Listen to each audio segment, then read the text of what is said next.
what if we tell you something crazy? Every person perceives you in a different way. Your car keys have traveled farther than your car. Technically, every mirror you buy from the store is in used condition.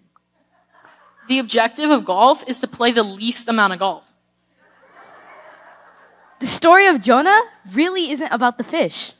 But the book of Jonah is much more than that. As a matter of fact, the Bible just says a fish swallowed Jonah. It never said anything about a whale. Nineveh was the capital city of Assyria, which was a terrible and ruthless, warlike nation who were actually enemies with Israel. So, Nineveh's destruction would have been seen as a victory for Israel. Jonah really despised the Ninevites for the terrible things they did. They murdered people, even did child sacrifice sometimes. Most people get caught up in the idea of a big fish, and Jonah spending 3 days in a fish's stomach. However, the fish is simply God's way of redirecting Jonah on the path that God intended for him. So after Jonah gets spit out by the fish on the shores of Nineveh, he realizes that he has to go and tell Nineveh the news from God. He reluctantly goes to Nineveh and tells them to turn from their ways, or within 40 days, Nineveh will be overthrown. Now, you all can probably relate to Jonah here. How many of you have siblings?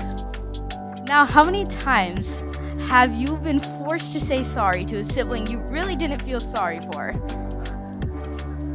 That is most likely what Jonah was feeling here. He really did not want to go to Nineveh, but he realizes that God would make him, or else he would go in another fish-style adventure.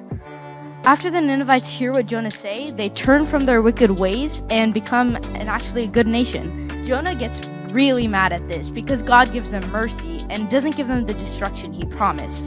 And so he stomps out of the city angrily and sits under a tree for shade. The next day, however, he comes back and the tree was eaten by a worm that God sent. Jonah is enraged by this. He's enraged that God killed the plant. God scolds him for caring more about a simple plant that grew overnight than fellow Imago Dei, or bearers of the image of God, fellow humans in a different nation.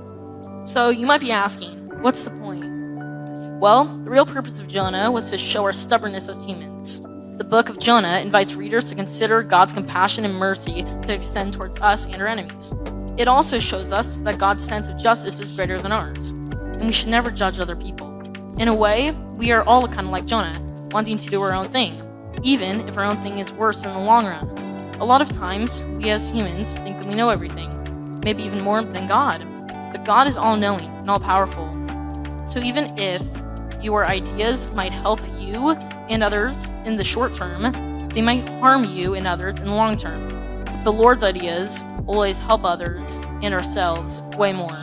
Learn from Jonah, be wise, and listen to the Lord and your teachers, because they know best.